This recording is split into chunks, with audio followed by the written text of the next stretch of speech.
In the meantime, former presidential candidate and host of the Ron Paul Liberty Report, Dr. Ron Paul, is with me now from Texas. Dr. Paul, I know you are not in Dallas, but you know the state well. How do you feel about this? Well, horribly, like everybody else does, because in many ways people look at this and say, why does it happen? And they think, well, this should be preventable. This is complex, and it's not like turning on a switch and we can prevent this. But, you know, the racism thing comes up, and that's, you know, always incites people.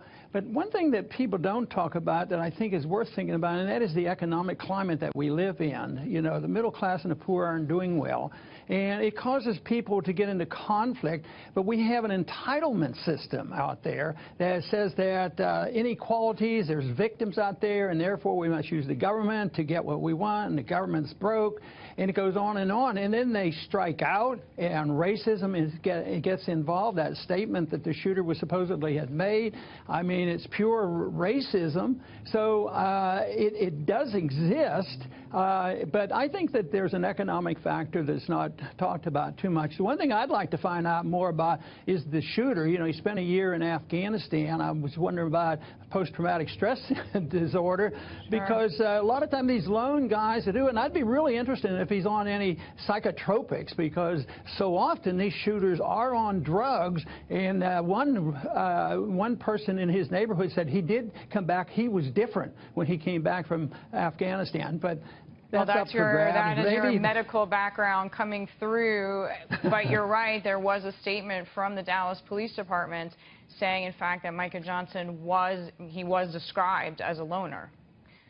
Let me ask you this, though. When you talk about economics, I know you are for smaller governments as a libertarian, but if you could name one measure that you think would somehow alleviate some of these racial, if you want to call them, or class tensions, what would it be? Well, you have to correct the economic disinterest, but you also have the judicial system that's all messed up as a consequence of our drug laws. So it's very hard to get the one thing. The judicial system is unfair to minorities because of the way we enforce our drug laws and mandatory minimums. But if you had one thing to help the economy, of course, I go back to the old thing. The economy gets messed up because of the Federal Reserve System and monetary policy, and everybody's screaming and hollering, what's this zero or negative interest rates? The world's in chaos. So I think you have to look at monetary policy, look at the economic policy, and we have to look at these things when we can't ignore the fact there are some bad incidents with the police. But that's not to condemn all the police. But that, if there's something boiling over out there, and then one of these incidents occurs, that's the excuse. That's not the reason, but that is the excuse.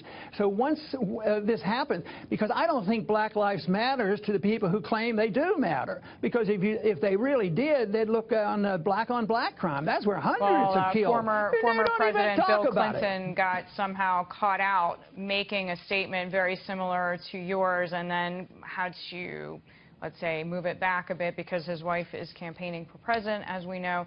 Dr. Ron Paul, thank you very much for the time. I'm glad you're with us.